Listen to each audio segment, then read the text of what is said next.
জুলাই সনদ সই নিয়ে আলোচনা করতে অনলাইনে যুক্ত হচ্ছেন চট্টগ্রাম বিশ্ববিদ্যালয়ের রাষ্ট্রবিজ্ঞান বিভাগের অধ্যাপক আক্কাস আহমদ। জনাব আক্কাস আহমদ, স্বাগত আপনাকে ডিবিসি সংবাদে। আপনার কাছে আমার প্রশ্ন হচ্ছে, কয়েকটি দল জুলাই সনদে সই করছে না। এছাড়া সই অনুষ্ঠানের আগে আমরা দেখতে পেলাম যে পুলিশ এবং জুলাই যোদ্ধাদের সাথে একটা ধাওয়া পাল্টা ধাওয়া, উত্তপ্ত একটি পরিস্থিতি তৈরি হয়েছে। তাহলে রাজনৈতিক সংকট কি আরও দীর্ঘ হতে পারে বা হতে যাচ্ছে কিনা, কি মনে হয় আপনার? ধন্যবাদ আমাকে এ ব্যাপারে কিছু বলার সুযোগ করে দেওয়ার জন্য। আসলে বাংলাদেশ তো একটি উন্নয়নশীল রাষ্ট্র, একটি গণতান্ত্রিক গণতান্ত্রিক অভিযাত্রার স্বপ্ন নিয়ে মহান মুক্তিযুদ্ধ এবং স্বাধীনতা আমরা অর্জন করেছিলাম। কিন্তু দুঃখজনক হলেও সত্য যে আমাদের গণতান্ত্রিক যাত্রা বারবার বাধাগ্রস্ত হয়েছে। আমাদের এই যে 90-এর দশকে আমাদের গণ অভ্যুত্থান হয়েছে এবং পরবর্তীতে গণতান্ত্রিক ব্যবস্থার সংসদীয় গণতান্ত্রিক রাজনৈতিক ব্যবস্থার মধ্য দিয়ে আমরা নতুন রাজনৈতিক যাত্রা শুরু করেছিলাম। কিন্তু পরবর্তীতে এই যে রাজনৈতিক বিভিন্ন পট পরিবর্তন, সরকারের পরিবর্তন এবং গণতান্ত্রিক মূল্যবোধ, গণতান্ত্রিক সংস্কৃতি, রাজনৈতিক সংস্কৃতি, বহুদলীয় গণতন্ত্রর যে স্পিরিট নিয়ে আমরা শুরু করেছিলাম, সেটা আমরা ধারাবাহিকভাবে রক্ষা করতে পারিনি। ফলে বাংলাদেশের যে আজকে অর্থনৈতিক মুক্তি এবং গণতান্ত্রিক সংস্কৃতি, গণতান্ত্রিক মূল্যবোধ, মানবাধিকার, অর্থনৈতিক মুক্তি এবং এই যে আমাদের ধর্মীয় স্বাধীনতা, ধর্মীয় মূল্যবোধ, সবকিছু আজকে দেশের একটা একটি বিপর্যয়ের মধ্যে দিয়ে, সুশাসনের অভাব, অর্থনৈতিক যে দুর্নীতি, বিভিন্ন কারণে আমাদের গত বছরের জুলাইয়ে আমাদের যে গণ অভ্যুত্থান হয়েছে, সেই গণ অভ্যুত্থানকে সমুন্নত রেখে এবং আমাদের যে মুক্তিযুদ্ধ যেমন যে স্পিরিট নিয়ে, যে মূল্যবোধ নিয়ে, যে বিশ্বাস এবং লক্ষ্য নিয়ে আমরা অর্জন করেছিলাম, ঠিক জুলাই সনদ এই যে আমাদের গত বছরের যে অর্জন, সেটাও কিন্তু বাংলাদেশের জন্য একটি গুরুত্বপূর্ণ এবং সেটার একটি সাংবিধানিক স্বীকৃতি দরকার। কারণ এভাবে যদি বারবার যদি সরকার পরিবর্তন হয়, কিন্তু সরকারের যে রাজনৈতিক কর্মপন্থা, তাদের যে গণতান্ত্রিক উন্নয়ন, অর্থনৈতিক উন্নয়ন, মানবাধিকারের উন্নয়ন, সুশাসন এবং দুর্নীতিমুক্ত একটি রাষ্ট্র উপহার দেওয়ার যে স্বপ্ন এবং লক্ষ্য, সেটা বাস্তবায়িত না হওয়া পর্যন্ত কিন্তু বাংলাদেশের সংগ্রাম এবং আন্দোলন বন্ধ হবে না। জুলাই সনদটা হচ্ছে সেরকম একটি ব্যাপার যে আমরা মুক্তিযুদ্ধের ইতিহাস এবং মুক্তিযুদ্ধের যে লক্ষ্য উদ্দেশ্য, কেন মুক্তিযুদ্ধ হয়েছিল, আমরা মুক্তিযুদ্ধ কিভাবে অর্জন করেছি, সেটা যদি সাংবিধানিক স্বীকৃতি থাকে, অবশ্যই এই জুলাই অভ্যুত্থানের এবং এটারও একটি সাংবিধানিক স্বীকৃতি দরকার। সেটার জন্যই কিন্তু আজকে যে যে অনুষ্ঠানের ব্যাপার, সেটা কিন্তু সাংবিধানিক স্বীকৃতির লক্ষ্যে কিন্তু এটা হচ্ছে। কিন্তু আমার বিষয়টা হচ্ছে কি, গুরুত্বপূর্ণ যে বিষয়টা, সেটা হচ্ছে সাংবিধানিক স্বীকৃতি অবশ্যই দরকার, কিন্তু সেটার জন্য বহুদল, বহুমত এবং যে বিভিন্ন রাজনৈতিক দল, এনসিপি বলেন, জামাত ইসলামী বলেন, তারপরে আপনার এই যে বাংলাদেশ জাতীয়তাবাদী দল বলেন,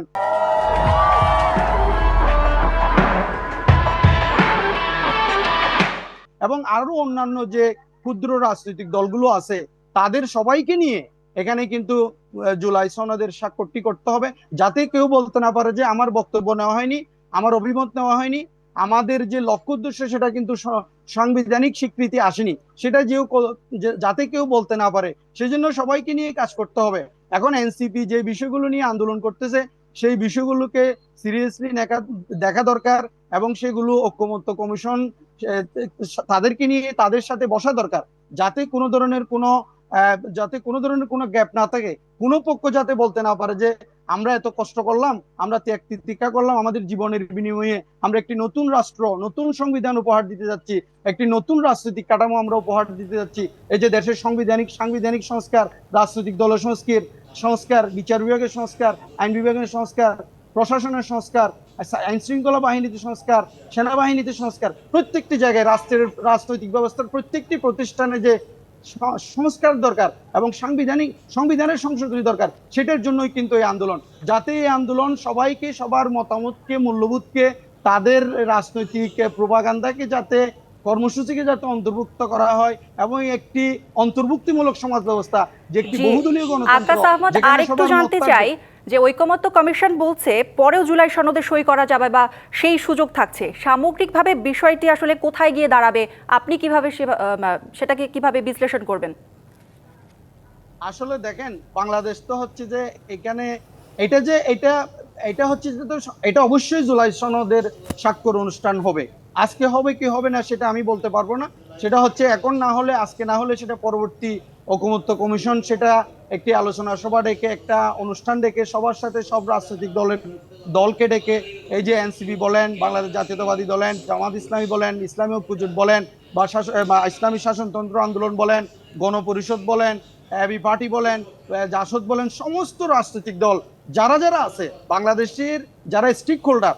যারা জাতীয় স্বার্থের প্রতিনিধিত্ব করছেন, সবাইকে ডাকতে হবে, সবাইকে ডেকে কথা বলতে হবে, তাদের মতামত নিতে হবে, এবং কিভাবে একটি সুশৃঙ্খল এবং শান্তিপূর্ণ উপায়ে সবার অধিকারকে, সবার চাওয়া পাওয়াকে সন্নিবেশিত করে অন্তর্ভুক্তিমূলক একটি ব্যবস্থার মাধ্যমে কিভাবে সাংবিধানিক সংশোধন করা যায়, এবং জুলাই সনদ, জুলাইয়ের যে অর্জন, আমরা যে একটি দ্বিতীয় মুক্তিযুদ্ধ বলতে পারি, দ্বিতীয় স্বাধীনতার মাধ্যমে মানুষের মৌলিক মানবাধিকার, অর্থনৈতিক মুক্তি, সুশাসন এবং গণতান্ত্রিক অগ্রযাত্রাকে সমুন্নত রাখার জন্য দেশের জাতীয় স্বার্থের কথা চিন্তা করে সবাইকে নিয়ে একটি অন্তর্ভুক্তিমূলক ইনক্লুসিভ পলিটিক্যাল সিস্টেম, যেটা অন্তর্ভুক্তিমূলক রাজনৈতিক ব্যবস্থা, যেখানে কোনো হিংসা বিদ্বেষ হানাহানি থাকবে না, এবং আমরা যেখানে সবাই সবার অধিকার, গণতান্ত্রিক অধিকার, রাজনৈতিক অধিকার, অর্থনৈতিক অধিকার, চাকরি করার অধিকার, মানবাধিকার, কেউ যাতে গুমের শিকার না হয়, হত্যাকাণ্ডের শিকার না হয়, কারো মানবাধিকার যাতে লঙ্ঘিত না হয়, সেই ধরনের একটি সাংবিধানিক স্বীকৃতি এবং সংবিধানে অন্তর্ভুক্তিমূলক ব্যবস্থার মাধ্যমে সবাইকে নিয়ে যদি এটা